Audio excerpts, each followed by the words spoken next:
my name is Allie and welcome to my channel. We are here with Mystic Destiny Serendipity of Aeons, Shou's route. So, let's just go. Anyway, what do you need? Help me with the coffee machine? Really? You can't even make coffee yet? No, otherwise why would I be asking you? Fine. Just go over there and I'll be there in a sec. I do as I'm told and walk to the machine. A few minutes later, Tetsuya comes over to help. As he teaches me, I look back to where Galen is. I notice that his customer is gone. He seems to be staring at nothing in deep thought. Hey, are you even paying attention? Watch out! I look back down at what I'm doing and see that I've almost overfilled the coffee cup. Tetsuya reaches over me to turn it off. His hand brushes against one of my softer areas when he does so. Is that supposed to mean something like boobs? Yep. Oh, yes. That's what it is. Sorry, that was an accident. But would you please pay attention? This machine can be extremely dangerous if you don't use it right. It's just a coffee machine. One that makes very hot drinks that I don't want to get burned by. Tetsuya glances at the bandage on my hand. But it looks as though you've already had your fair share of getting burned. Everything all right over there? Yes, sir. I told you to knock it off with that sir stuff. Anyway, I'll be in my office. Try not to need me, but I'll be there if you do. Galen saunters from behind the bar into the back room. At almost the exact instant, the back room door slams shut and the front door opens. Oh, hello there, Mr. Professor Kazuma, right? Yeah. Hikaru. I'm shocked to see who it is. Professor Kazuma? Oh yeah, the professor visits this place in the evenings a lot, I hear. Actually, there should be a woman coming in soon after him if the rumors are true. Tetsuya moves away to go serve the customer their coffee, leaving my questions behind. What did I do for his voice? I don't even remember. Hey there, Fujimoto. I didn't know you started working here. Today's my first day, actually. Oh, well, good luck. You look nice in your uniform. Are you flirting with us? Thank you. The front door opens and another customer comes in. This time it's a tall, gorgeous woman with dark red hair. She's so trendy and well made up. Well made up. I guess it should be the other way. Then I wonder if she's a supermodel as she takes a seat next to Hikaru. Oh, could this be the woman that Tetsuya was talking about? I wonder if it's the professor's girlfriend. They look really good together. She gives me an expectant look, but I'm too dumbfounded by her beauty to really understand. Her dangling earrings move with her as she cocks her head to the side. Can I order, please? Coffee would be delightful. Hey, Lynn, how are you? I'm doing quite well this evening, and you? I moved to get the coffee, feeling entirely frumpy and childish in front of such beautiful adult people. Shou and I could never be like that. We just laugh too much. Wait, why am I thinking about Shou? I almost spilled the coffee on my bandaged hand again, but stop just in time. Enough of this. I just need to concentrate on work. The whole point of this is to distract me from thinking too much, so I just need to do my best. It's after 10 and my shift is officially over. I'm exhausted. I never knew how hard it could be to work like this. How do people do it all the time? I'm barely standing, but Tetsuya is still going strong, finishing up a few customers' orders. I noticed that the customer Galen asked me to serve a few hours ago is still here in the corner, on her laptop. I'm clocking out, Tetsuya. I grab my bag and sign out on my register. Oh, God. it's creepy girl again. About the same time, I noticed the customer close her laptop and get ready to leave. Have a nice night. She doesn't look at me at all, and I somewhat regret saying it. Well, whatever. Can't help it if people are rude. That's when I notice it. Peeking out from behind her bag, behind her shoulder-length black hair, I see the pair of bright blue earrings. I see them just before she leaves the building. That's...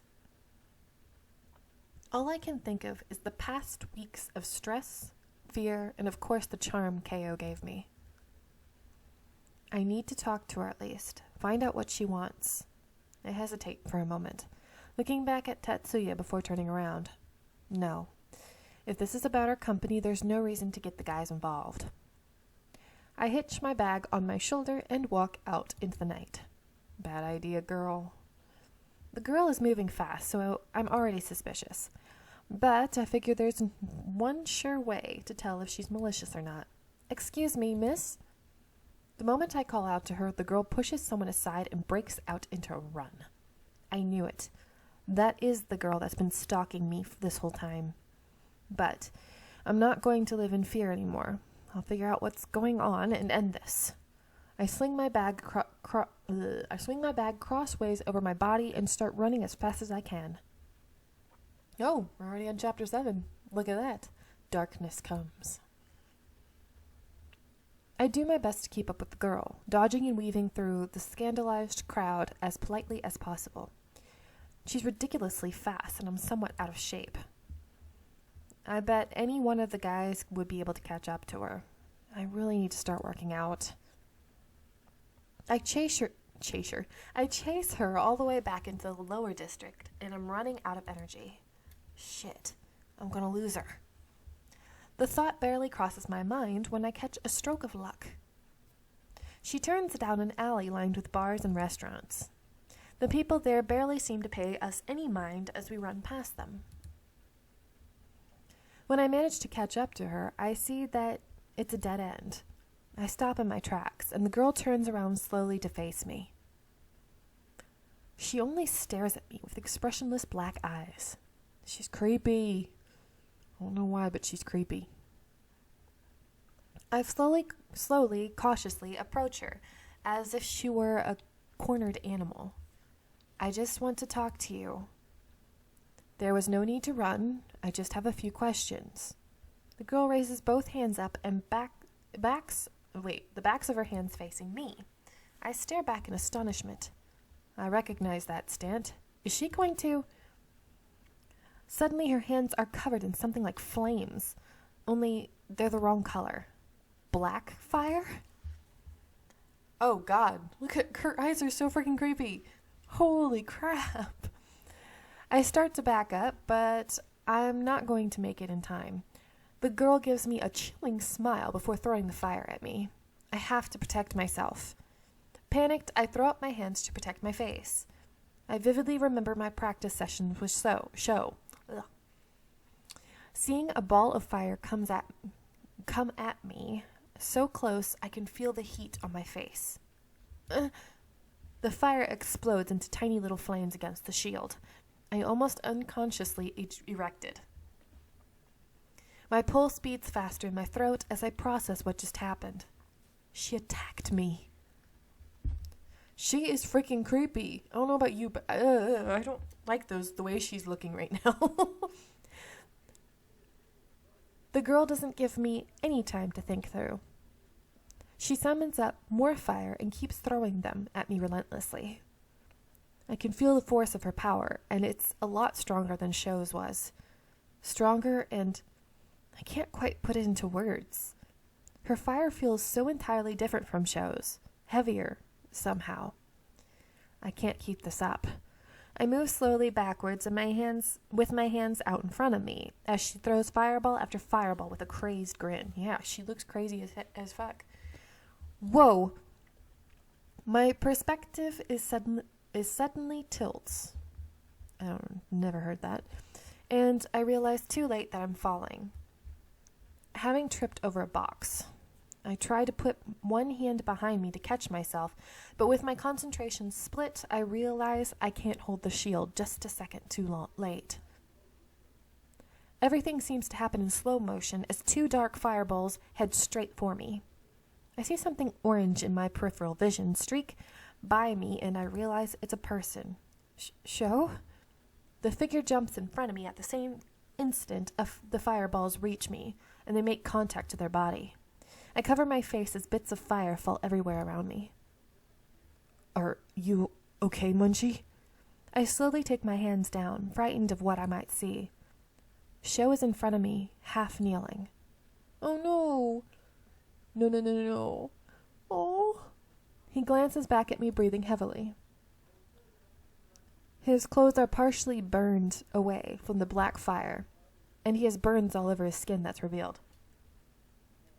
I apologize if you hear what's going on outside. There's always at least someone yelling at someone outside in this area. I just want to move. We've only lived here for 3 months, so it sucks. But Shou's face shows only a little of the pain he must be feeling. There's an intensity in his eyes that I've only seen once before. I'm too stunned to say anything at all. My eyes move toward the girl, and I see that she's stopped moving and is looking past me. Shou? I turn to see Shinji, Tatsuya, and Hikaru of all people arrive at the scene. Shinji and Hikaru immediately run to Shou. In that moment, the girl runs past me before I have a chance to even process everything that's happening. Tatsuya reaches out to catch her, but the moment he grabs her arm, she jumps and lets go. He jumps and lets go, as if touching her was painful. She doesn't look back once as she disappears into the crowd on the sidewalk behind us. I look back toward Shou and see him trying to stand, but his knees quickly buckle. Shou! I scramble to get up and catch his arm, preventing him from falling. I put it around one of my shoulders while Shinji gets the other. We are going to say, I can yell at him after he's healed. I bite my lip. I want to yell, to reprimand him for being so reckless. Now's not the time. I can yell at him after he's healed. I glance at Shou out of the corner of my eye.